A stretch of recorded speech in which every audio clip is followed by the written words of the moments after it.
This is National Native News. I'm Antonia Gonzalez. The Chandler Museum in Arizona has a new exhibit called Being Eddie Basha. It's a retrospective of the hometown-turned-statewide grocer who died in 2013. KJZZ's Gabriel Pietrorazio reports. Chandler Museum's storytelling coordinator, Sarah Biggerstaff, literally leaned on Basha's own words for one interactive display. This is our telephone. There's about 20 clips, and they range from like 20 seconds to a minute. You can pick it up, give it a couple seconds, but then you hear him actually speaking. And at our opening, it was really moving. I would want my epitaph to say, Eddie Basha, he was a good man but a bad boy, and that's how I want to be remembered. Another one of his principles was putting people over profits. The great-grandson of Lebanese immigrants brought his family brand to tribal lands, beginning in 1981 with the Deness supermarket in Chin-Lee. Basha even committed 25 cents of every dollar to the Navajo Nation. And of course, the relationship with the Navajo became extremely powerful and fruitful and still exists today. From Tuba City to Window Rock, stores kept popping up. More locations would follow on Apache land in Parada and White River. The one-time gubernatorial candidate was also an avid collector of Western and American Indian art. For National Native News, I'm Gabriel Pietrorazio.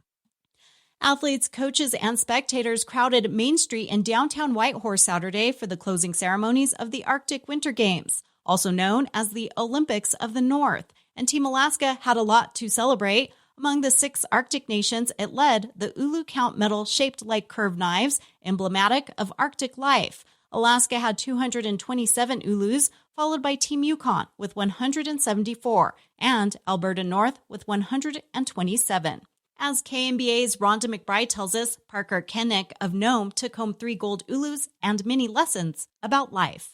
Parker Kennick started learning traditional Alaska Native games when he was 8, but didn't take part in the Arctic Winter Games until later in life. This year, he competed in the adult category and won gold Ulus in the 2-foot high kick, the Alaskan high kick, and the one-hand reach.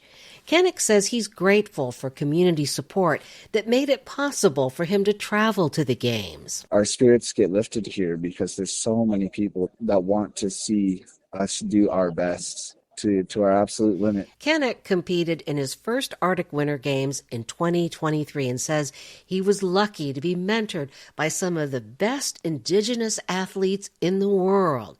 But now he's returning the favor.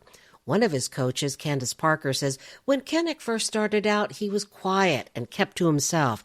But today, he readily volunteers to coach the younger athletes. I would say full circle moment for him to be out on the floor, passing on the knowledge and encouraging the athletes. May not have been technical, but doing more encouraging. Parker says young people can be self-absorbed, but the games teach them to think beyond themselves.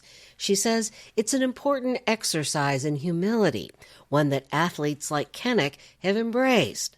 Parker has been coaching since 1996 and says this year she reached an important milestone, having 3 generations of her family compete in this year's Arctic Winter Games.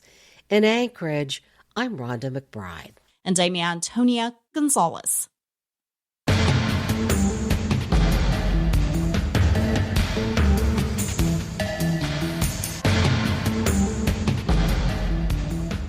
National Native News is produced by Kawanak Broadcast Corporation with funding by the Corporation for Public Broadcasting.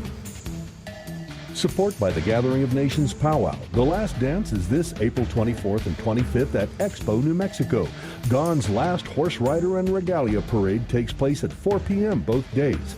Tickets at gatheringofnations.com and at the gates. Support by the American Indian College Fund, providing millions of dollars of scholarships to Native students every year. Applications are accepted through May 31st at collegefund.org or by phone at 800-766-FUND.